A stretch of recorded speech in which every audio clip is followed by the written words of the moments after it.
Okay, we are back and live, folks. Yay! We had a little bit of a problem there, which is normal for my streams. Yeah, I think Nemo and I were talking about Utopia, the lightning here. I think he has a cool design. Yeah, it does.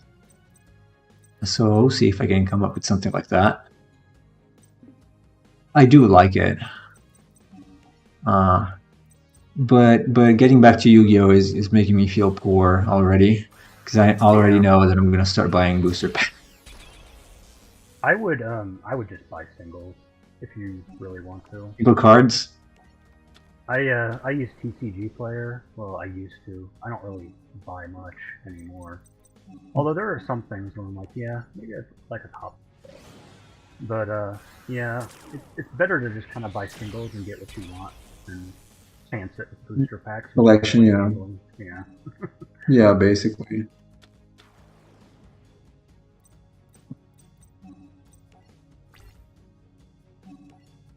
That dragon is so cool. Cyber Dragon of Infinity. No. The Cyber Dragons are really cool. There's like an entire series of them.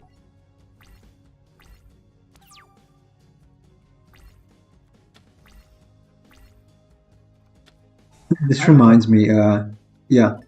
Did you play back in the day when like Buster Blader was a card? Do you remember Buster Blader? Let me see. It might have had a different name. No. Okay. No, I don't think so. Just the very first one. Yeah, I just say that because this card in my hand, the Dragon Buster Destruction Sword. Oh, Source of Revealing Light, of course. Yeah, they actually made like an entire line of cards, and basically it's like Synchro and Fusion monsters that kind of work together. Yu-Gi-Oh has been pretty big on the nostalgia aspect for the past few years. I guess like they made like a bunch of new Dark Magician and Blue Eyes White Dragon cards, like variants and whatnot. But I don't know. I guess just like the nostalgia factor is what keeps people playing. I guess. It's kind of like Pokemon. Every new Pokemon generation has to have Charizard and give Charizard new things because that's like everyone's favorite Pokemon is Charizard. Basically. Charizard is a cool design, though. Yeah, I did like Blastoise too, though. The cannons. Oh, that was my first Pokemon anyway. I started my first playthrough at Blue with Squirtle. I think maybe I did too. Yeah. But I also think I was like one of those kids where I'm like, I'm playing Pokemon Blue and it has Blastoise. I should use Squirtle, right? Right. Basically. I always thought it was interesting that Blastoise had cannons, though. Yeah. It kind of made him, I don't know, it was a little bit weird, actually, that he had cannons. Well, it's strange, because it's not... you don't see that It's anymore. Not... right. Well, nowadays, it's just completely wacky. Overall... Was this? It says 0 on YouTube. Why? I'm here. Yeah. Oh, and for some reason you got apples and a tomato as a preview. That's strange. Oh, I think that's Sam's idea. I think he might have left. Like trying. Oh, just pops in. Yeah, it seems so. He's a busy guy, though. I understand. He's got a wife and 2 kids, and he's a professor. Yeah. It's a lot of stuff to do. I'm gonna disease these two and make Sphere Gigant X.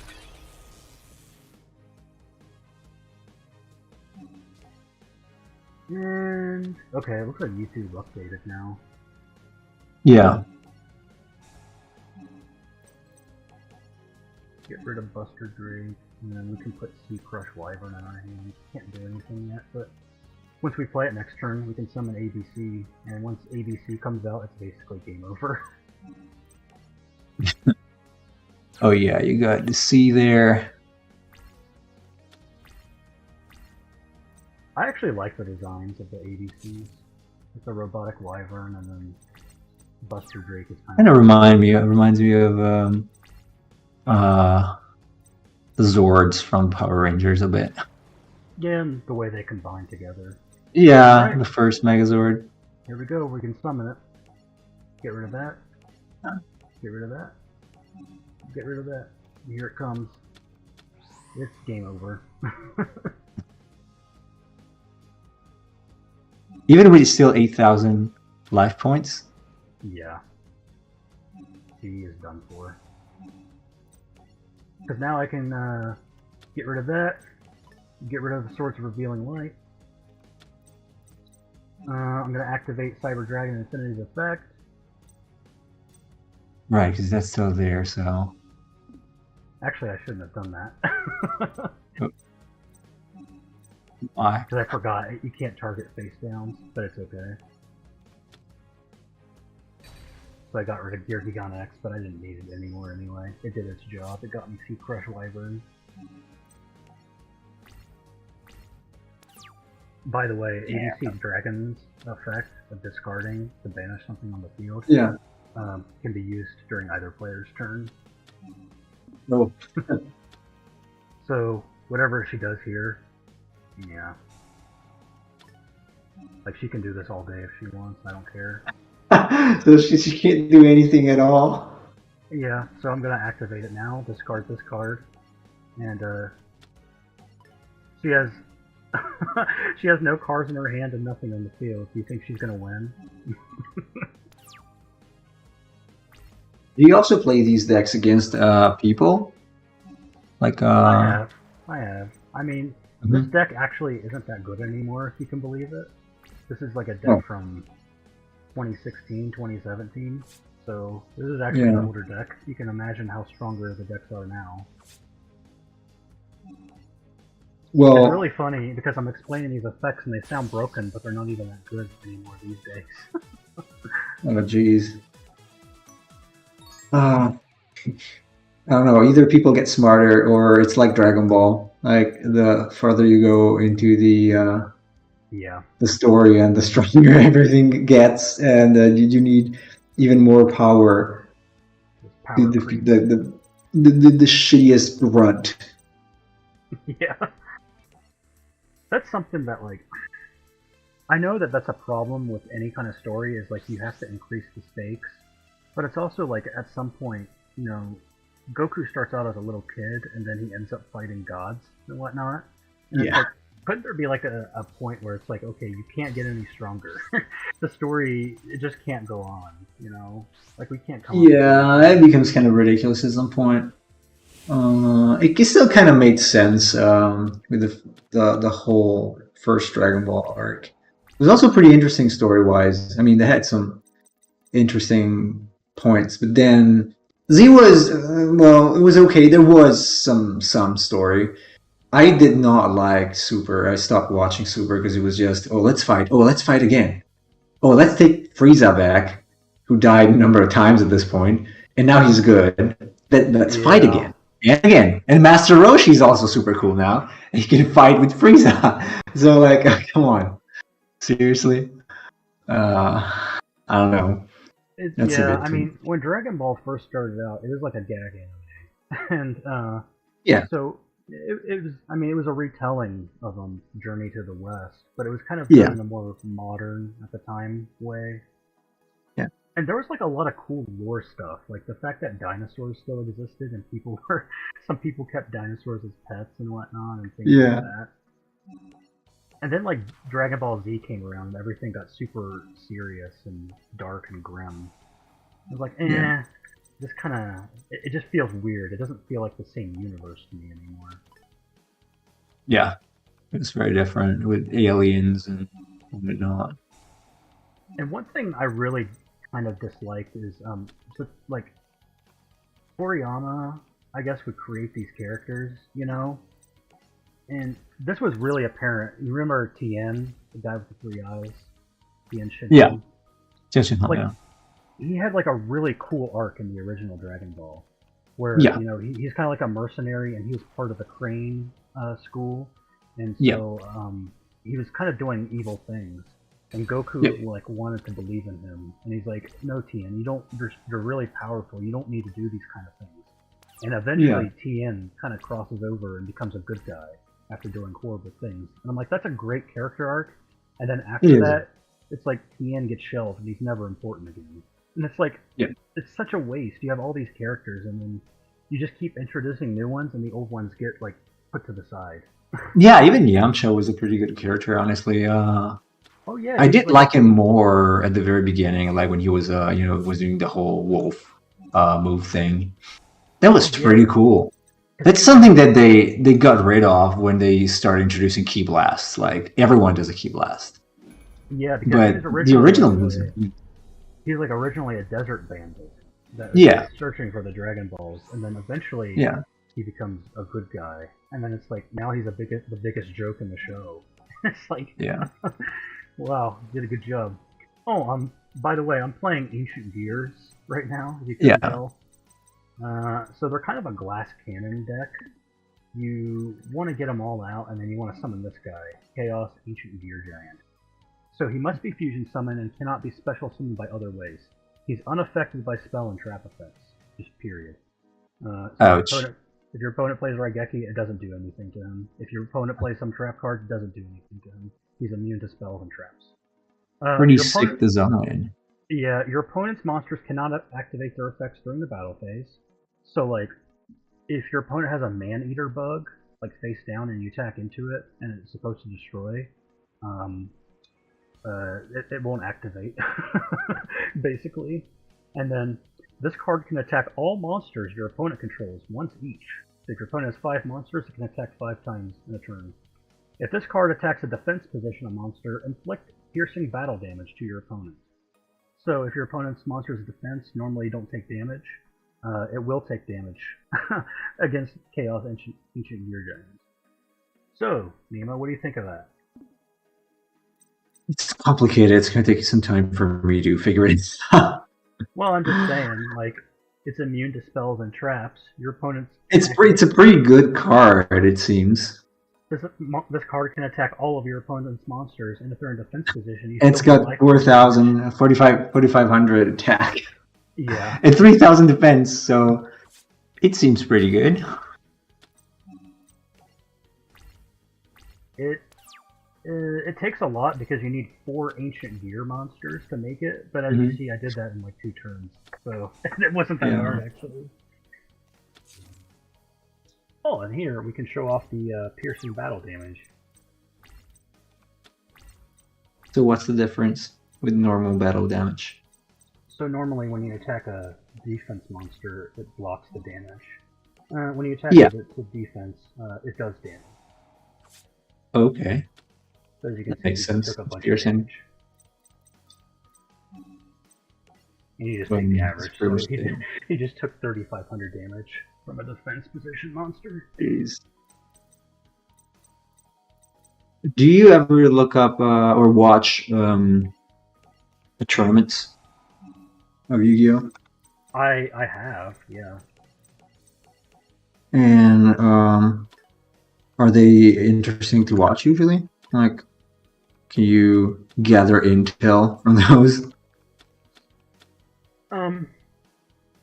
It depends on the tournament, because actually there's been some like World Finals tournaments that were really bad because somebody got like a bad hand. So it ended up being like really disappointing, which is unfortunate. But yeah, sometimes there's really cool tournament matches. The terrible thing is that Yu-Gi-Oh, like mini card games, has basically a metagame. And when there's a particular series of decks that are really good in the metagame, you normally just see those decks, right? So when it comes to tournaments, Yeah. it's kind of like the same 4 or 5 different decks all fight each other because they're the best. And it becomes really boring. Although at that point it's up to the player, I guess. Yeah. But that's the problem, right, with card games is you make pack filler and then you make really good cards and everyone wants the good cards, so the whole point is we'll spend money to get them.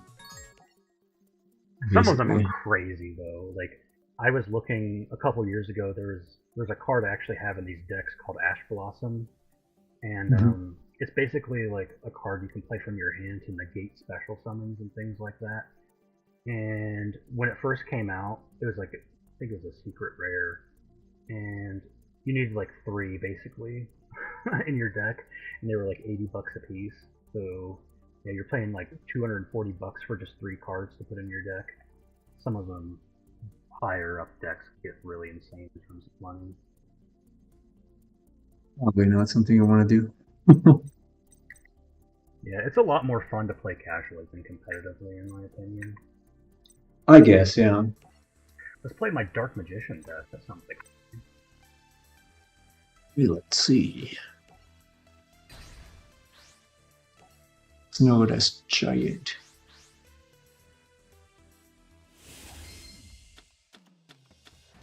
Did you set the category to Yu-Gi-Oh for this? Oh yeah, you did. I did. Strange nobody shows up. It's strange nobody shows up at all though, like even to just check it out. But again, it's you probably have it active, and I have it active too, and it still shows one watching, so Yeah. that's weird. I don't know, man. I'm not sure how Twitch's algorithms work.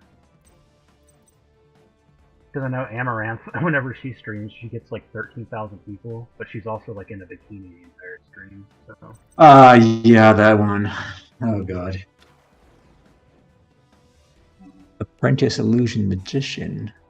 yeah, that's So every card is a magician card. Spellcaster. Yeah. So Apprentice Illusion Magician is kind of like Dark Magician Girl, except better. You can special summon her by discarding one card, so that's all you need to do. If this card is normal or special summoned, you can add one Dark Magician from your deck to your hand. And yeah, she has other effects, but those are the most important ones.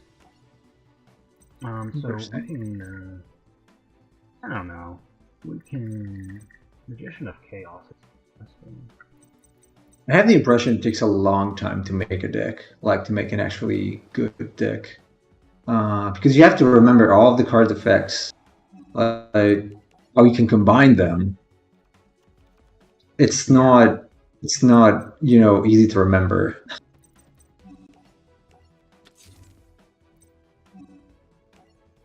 Very cool in terms of illustration still. Because when I went to Japan, obviously Yu-Gi-Oh is very popular there, way more than Magic. And I used to go to this place named Manga Warehouse and another one named Hard Off, and they had all these cards, all of these shelves full, like chock full of cards, and each with their own price and stuff, like well displayed and stuff. And some of those designs were really bad. Some of those, I don't know, they were also pretty expensive. But seeing them here, like the Armalier, I guess it's called there that you have, it's pretty cool, like design wise. That's a pretty cool, sick design, honestly.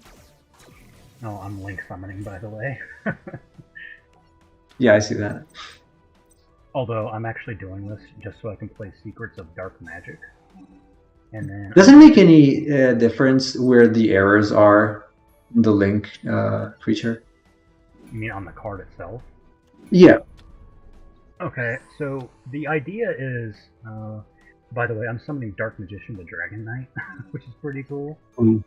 Dark Magician riding a dragon as a paladin.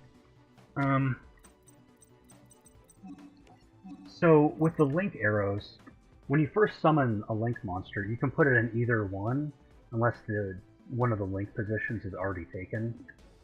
Yeah. And then you can summon link monsters, but you can only summon link monsters to a position that has an arrow. So if I kept that dragon on the field, it had a link arrow to the left and to the right here, and I would only be able to summon another link monster to one of those two spots. Okay. But that's basically it. I mean, some cards have effects that depend on the link arrows. I know, like Firewall Dragon has one. Saryuja, Skull Dread, this card right here that I'm showing on screen.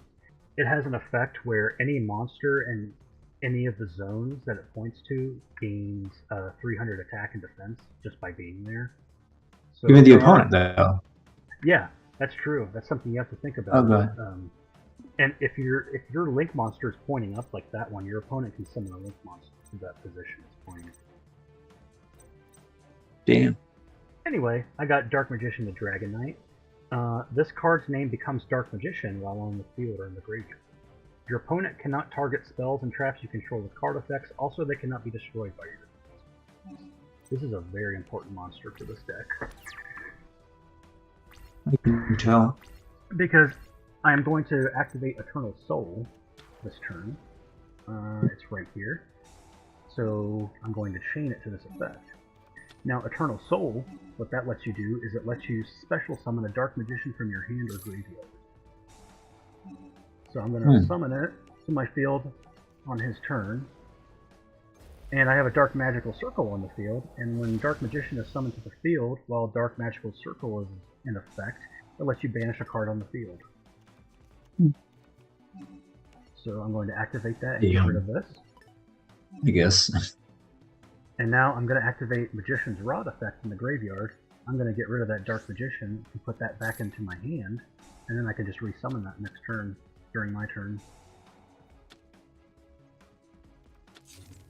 So now he's going to set over my hand. a couple cards. And he's going to set quite a few. And I'm going to pop one when I summon my Dark Magician back. And remember, I have Dark Magician the Dragon Knight.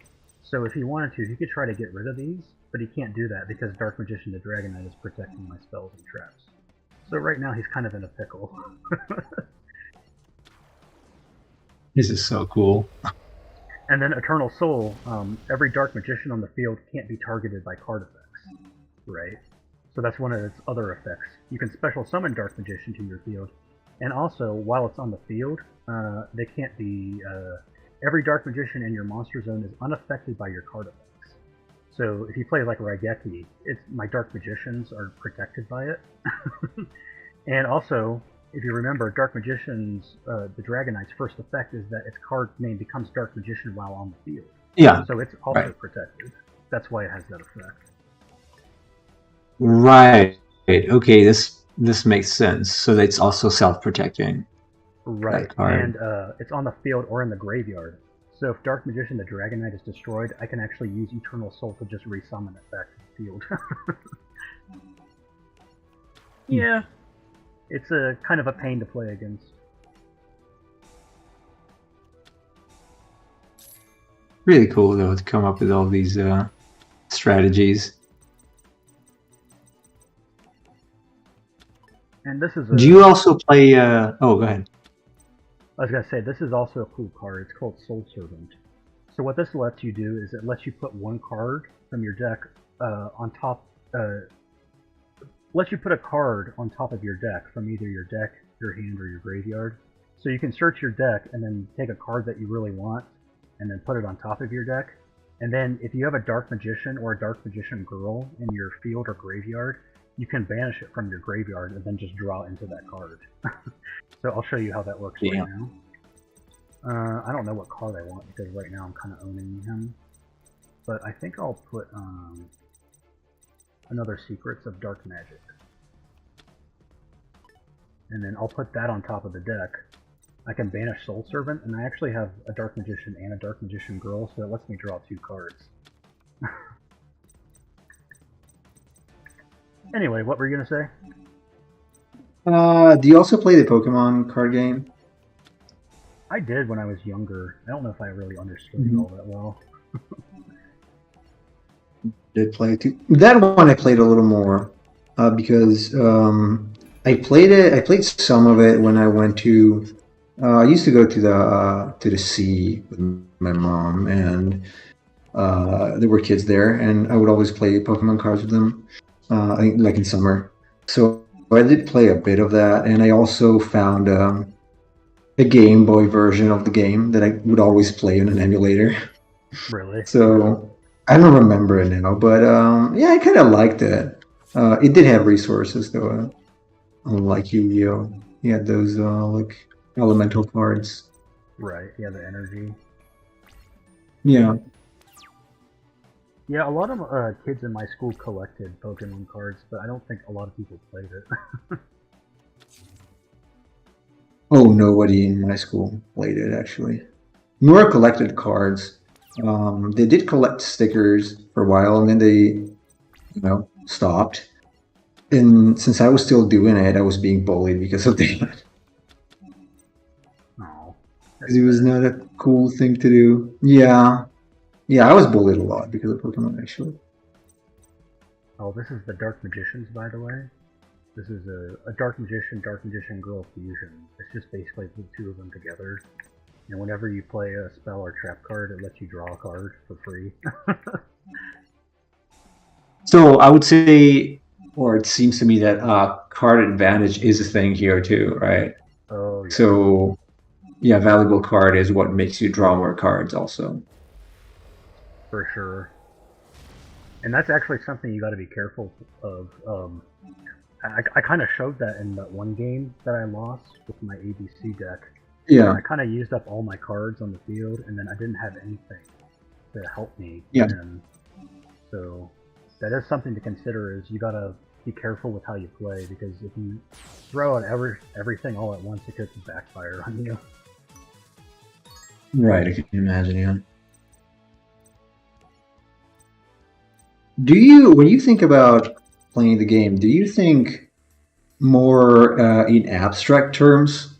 Like, okay, this is not, say, Dark Magician, but this is a card that lets me draw other cards, or this is a card that that stops the opponent from doing something. Like more abstractly, or do you think in terms of, okay, this is the actual card, and like go deeper into the game? Well, sometimes I think about how cards interact with one another Yeah. and the different archetypes they're a part of. So sometimes I see people say, "Man, this card is crazy," and I read it. I'm like, I'm not sure why it's crazy just by reading it. And then I start to look into it. I'm like, oh, this card is crazy because of the way it interacts with other cards, right? Like it has good synergy, basically. And that's sort of the basis for a deck, is understanding how cards interact with one another.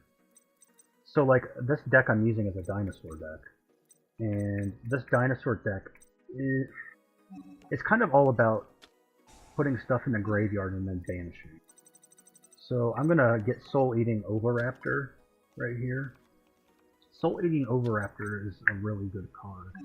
So when you summon it like this, you can activate its effect, and you can take a dinosaur card from your deck and either put it in your hand or send it to the graveyard. I'm gonna put Ultimate Conductor Tyranno into my hand, because it's still, even to this day, a really good card. One interesting thing is, so I'm gonna play Fossil Dig, and I'm gonna get this card called Miscellaneousaurus. And Miscellaneousaurus is really nice because you can activate its effect. And its effect is, during the main phase, dinosaur-type monsters you control are unaffected by your opponent's activated effects. That's not really the reason why you use it, because the real reason why you want to use it is you can just send it directly to your graveyard, and then you can banish it from your graveyard. And since there's only one card, I can pull up Jirac Aolo here. And then Jirac Aolo is a tuner, so now we're going to make a synchro. We're going to create High Speedroid Chanbara. And since I now have 2 dinosaurs in my graveyard, I can summon Ultimate Conductor Tyranno. Damn. He is a formidable monster, as his card artwork shows you. It looks like. Yeah, so he has to be special summoned by banishing 2 dinosaurs from your graveyard. Once per turn, during either player's main phase, you can destroy 1 monster in your hand or field, and if you do, change all of your face-up monsters your opponent controls to face-down defense points. This card can attack all monsters your opponent controls once each. And at the start of the damage step, if this card attacks a defense position monster, you can inflict 1,000 damage to your opponent, and if you do, send that defense position monster to the graveyard. Now that's really good, because many monsters in the game have effects that activate when they're destroyed. And what this card is doing is it's saying, if you attack a defense position monster, instead of destroying it, just send it to the graveyard. It doesn't get destroyed, and your opponent still loses life points. So it allows that the effects not to activate when they're sent to the graveyard. It's really powerful, actually.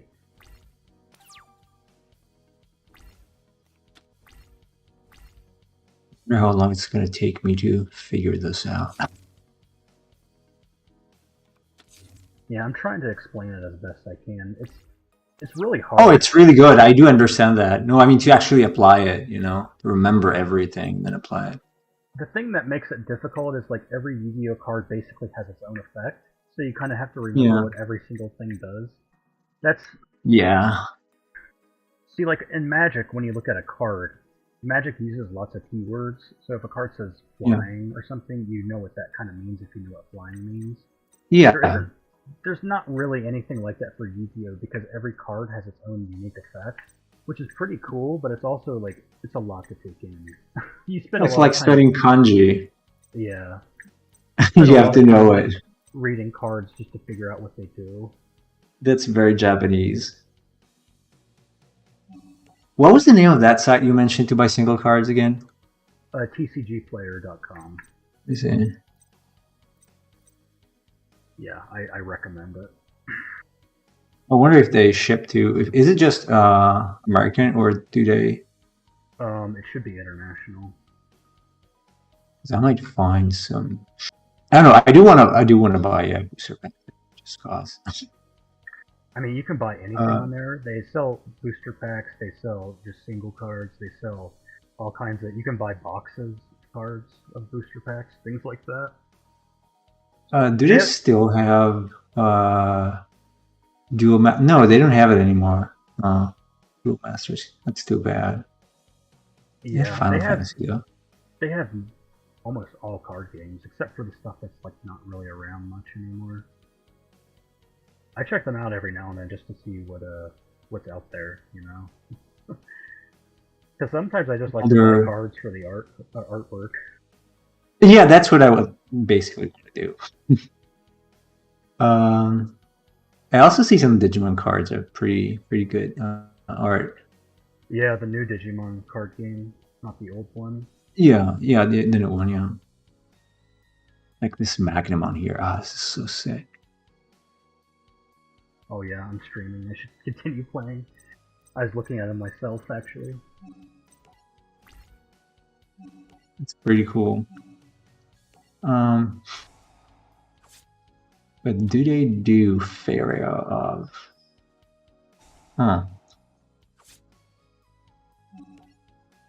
Everything's out of stock, though. On what? I don't know, I'll see if they got something. Oh well.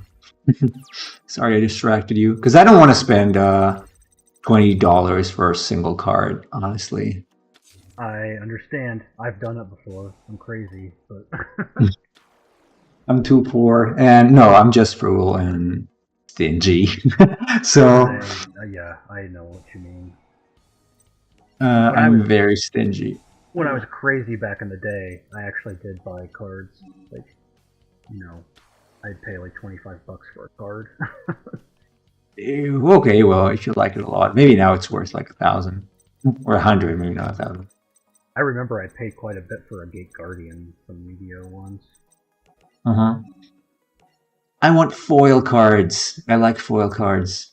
Yeah, foils are pretty great. I was crazy for foil cards when I was a kid. Foil cards and stickers, you know, like glittery stickers. I was nuts for that kind of stuff. Because I'm a very visually oriented person, I appreciate good-looking stuff a lot. Same.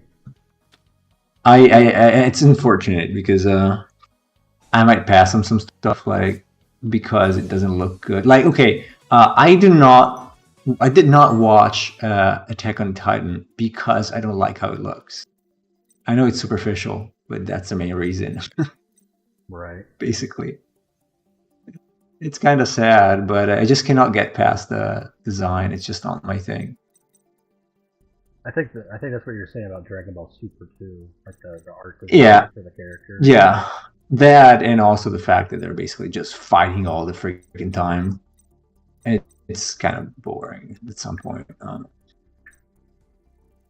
It's really a shame because some people like look down on filler stuff, but I actually liked a lot of the filler episodes for Dragon Ball.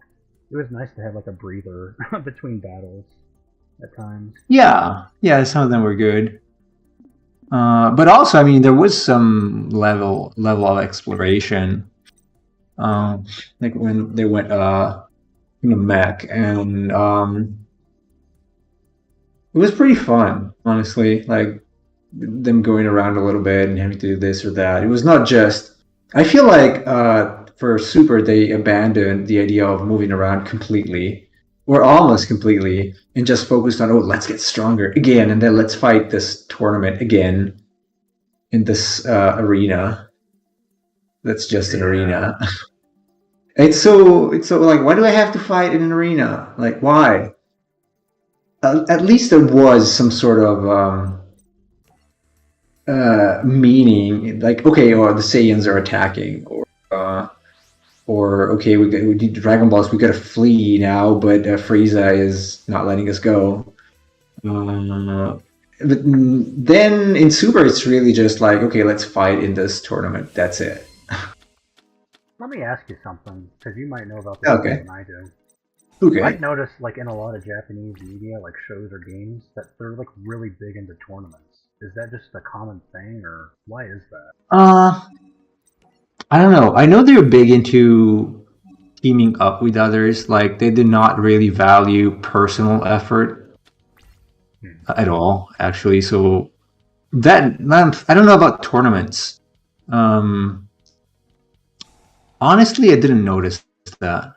I don't know if it's actually a thing, but I do know they simply don't understand personal effort unless it's towards the prestige of the whole team. So that might be why. They do have. Oh, okay. They do have. I think it's something that they do at school. Because I can remember, I never seen them in person, but I have this image of these, like the boards for the tournament in the original Dragon Ball, that with all the names, right? Various, like a tree thing, tree chart. They might have something for that, but I cannot confirm it 100%. It's a feeling I also have. If I think about it. Red Dragon Arch thing. It's really cool. They did a good job here with the animation too. Although, if they really want to be faithful to the anime, they should have like the two players and platforms and the monsters battling underneath. That would kind of take away also take a lot of time, because you can't possibly make an animation for how many cards are there in total now? Over 10,000. Yeah, that would take a long time. That was something in Forbidden Memories that really impressed me, though. Is every card in the game has a model, and not only when you do 3D battles does every card have a model. Every model actually has two different attacks depending on the Guardian star you give it, which I thought was that was like a lot of work. I remember wanting to play that game when I was a kid, because I saw it a lot and I really wanted to play that game but never found it. That's basically when I was into Yu-Gi-Oh! That period.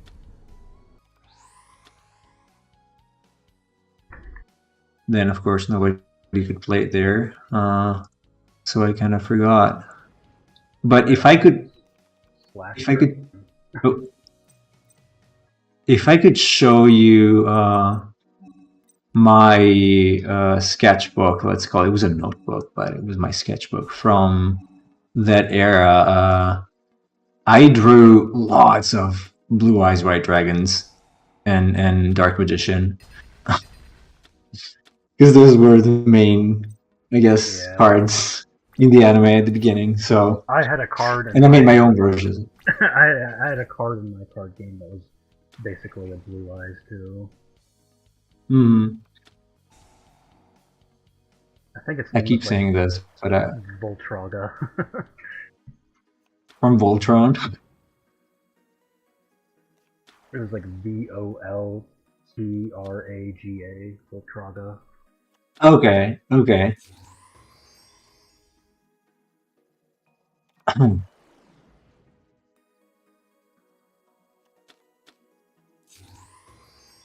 So, are you like just watching the stream? Or are you actually working on the drone too? I worked on it a little bit, Okay. but not as much. I'm I gonna didn't know if stop I was now. distracting Also, you. it's kind of tired. No, it's cool. I'm gonna work on it tomorrow morning anyway because I want to gather some reference maybe, to try to explore some other shapes maybe. I don't know. We'll see. Yeah, I mean, it doesn't have to be like a sphere. If you wanted to make it a little more complex, that would work. Yeah, I mean the quick design you sent me can have. Oh, you lose. I did. As typical with Too Red Eyes. bad. Yeah, I could make it like a little more flat or something. Oh, they have bulk lots on TCG Player. Yeah, they have a bunch of stuff. Oh, yeah. Heart sleeves. Oh man. Full set. Okay. Well, what does it mean? This product includes assorted Yu-Gi-Oh! Bulk lots, collections, and random repacks. Contents and conditions will vary. Market price $1.73 Yeah, that's for that each card, or you can see the market price. oh, that's the lot. Like 45 cents per lot. I'm not sure. I can't see it. Weird. It's not very easy to browse though, honestly. Not easy to browse. Anyway, we're playing Yu-Gi-Oh! You can also change game if you want. If you want to play Saga Frontier, it's fine. I mean, it just depends. How much longer do you think you got? Half an hour, or less. That Jack Atlas guy, are those? Is it its hair, like the blondie, spiky thing? It doesn't look like hair. That really doesn't. Although, okay, you can take Yusei's hair also. Yeah, I mean... I was gonna say, I mean, Yugi's hair in the original, I don't understand how it makes any sense either. Also true. Oh, they got my son there. My son with aqua hair. Oh, and which Leo. one? Leo, that's my son's name. Oh, really? I didn't know that. Yeah, Leo is my son's name, yeah. Awesome. I called him Leo because of the Ninja Turtles, obviously. Oh, really? Yeah, actually, yes. I'm not even kidding. Because when I was a kid, I had this Ninja Turtles, what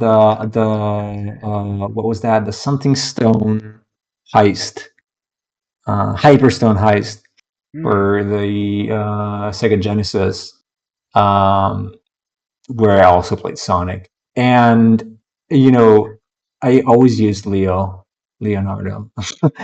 And so I'm like, oh, that's a cool name. Why am I not called like that? I want to be called like that. And so I'm like, okay, if I have a son, I'm going to call him Leo.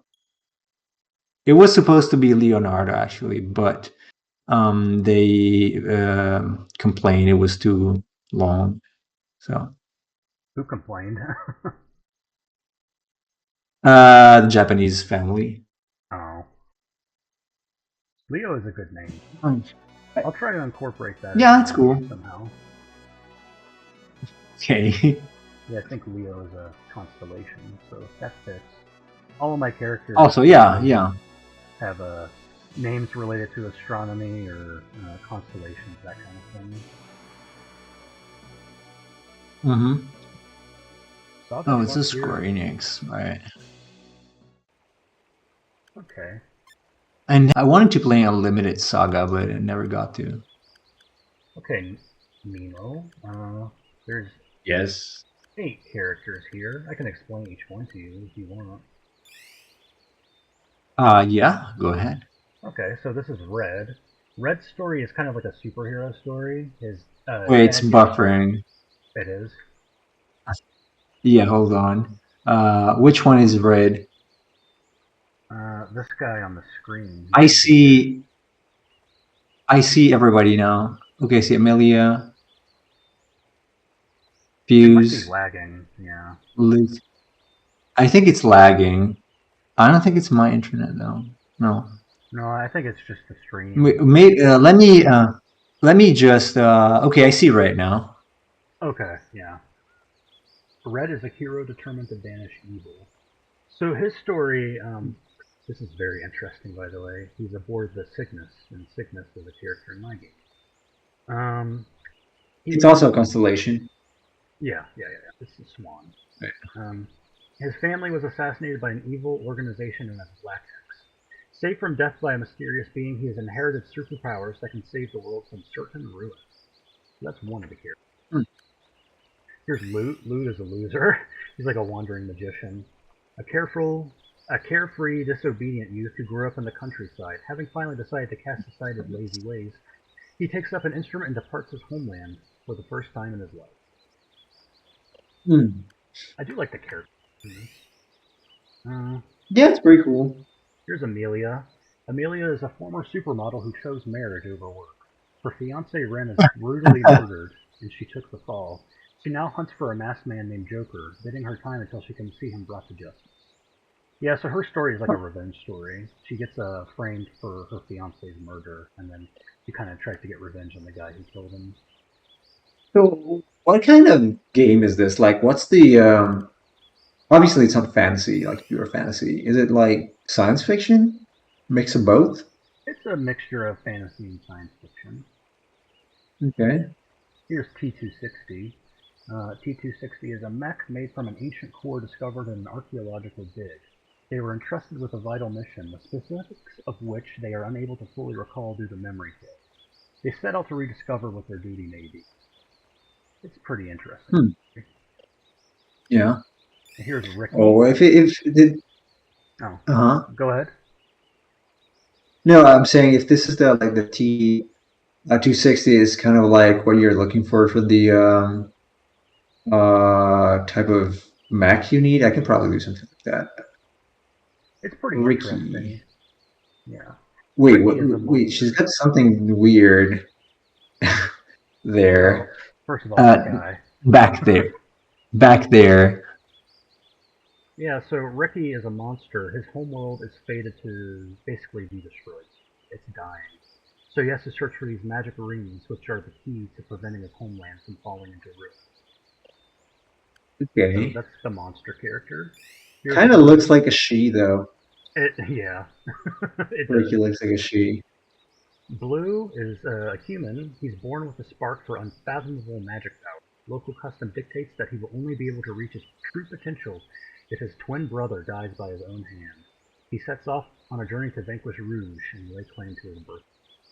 So yeah, Blue is a magician who was forced to kill his own brother. That's his story. Huh.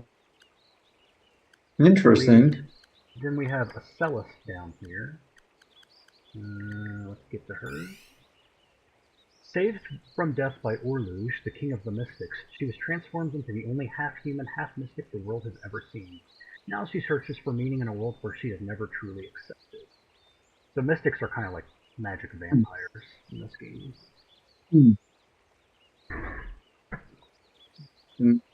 The character design reminds me of something. Not sure what. An anime, probably. And then we have Fuse. Though his real name is Roster, his temperamental nature has led many to think him as a short fuse, hence his nickname. Though his methods have been called Huh. extreme, his perception and instinct make him without equal among his ranks. Today's investigation promises to be just like any other. Hmm. Cool. The Yeah, go the ahead. in-game models look kind of different from the art. Yeah, it's very Amano-ish. Yeah. So Was yeah, it him or just no? I guess it was not him. I don't think it's his style, but maybe I'm wrong. No, it's someone trying to imitate his style or be inspired by that. So these are our main characters. There's a superhero, a mech, a vampire, a magician, a monster, a supermodel, a musician, and a cop. So quite a variety of characters. Yeah. I like that though. Yeah. Oh, yeah. So which one do you want me to start with? The investigator, I guess. Investigator, I like him. Okay, I was gonna say we shouldn't do him. Oh, why? Why? Why? Wait, why? Well, actually, he was added to this game. This is the Oh, remastered version. He wasn't in the original. You can get okay. him with the other characters, but his Okay, Emilia, Emilia. Amelia. Okay, Yeah, let's start with just because I Amelia. like the name.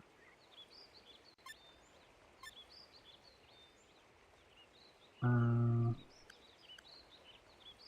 okay, here we go. There is a lot of lagging right now. Really? Yeah. Okay, okay, now it settled a little bit. Yeah, Amelia is one of the only characters you can change her name. Do we want to make her Kanji or Katakana or Hiragana? No, Okay, probably not. let's just keep it Amelia. It's not too bad, although it's not my Emilia. taste. The name? Oh, I'm reading the dialogue. I realize it's probably delayed for you. Yeah, I see the. Okay, it's not too bad. Okay, now I see it. Yeah, I'll just let it play so it doesn't spoil anything for you. She's in jail because she was charged right with her fiance.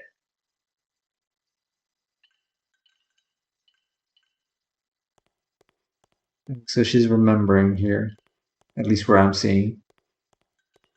Yeah, that is the night before everything happened.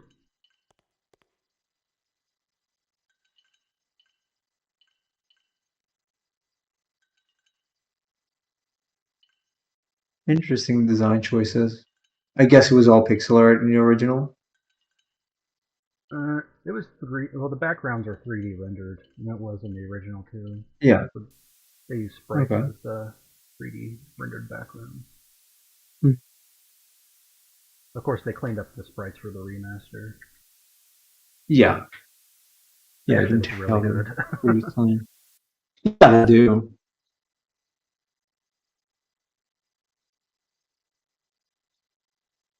What a messy house.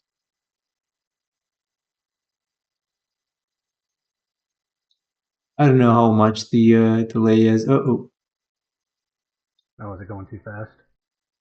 no, I see Ren now. No, he had some type of mask on. Okay, this is the police. Probably she's being interrogated. Yeah, she's being interrogated by Fuse, who we just saw.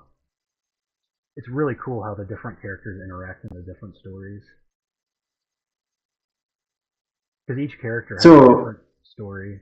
it's better than Octopath. Right. I think so. Yeah, because Octopath is like, okay, well, we have nothing to do with each other, but we join our parties for some reason. Too Ouch. bad because I really like that game. Oh,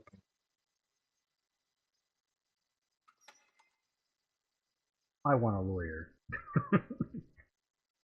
Yeah. So he was a cop. Okay. Yeah. And she probably, I guess she liked him. Oh, they were gonna get married. No, the other lady.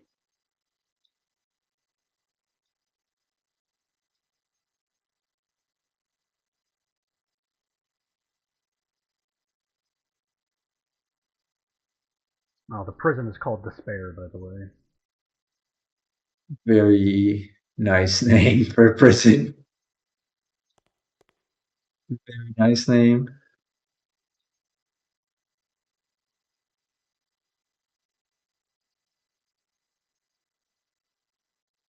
Although I think they could have done a better job integrating the high res text, honestly. Kind of Probably. feels weird. Yeah, it feels kind of weird. Kind of cheap.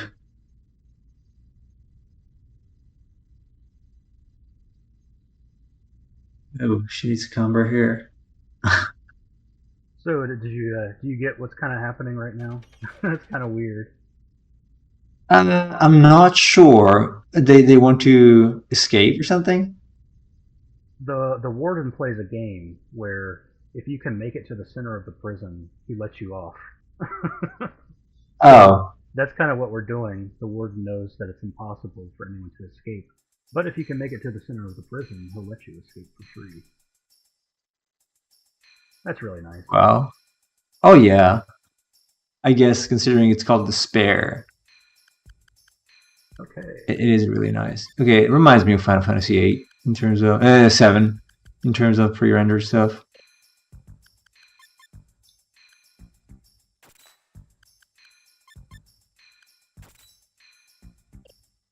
Wow, they treat them well. A silk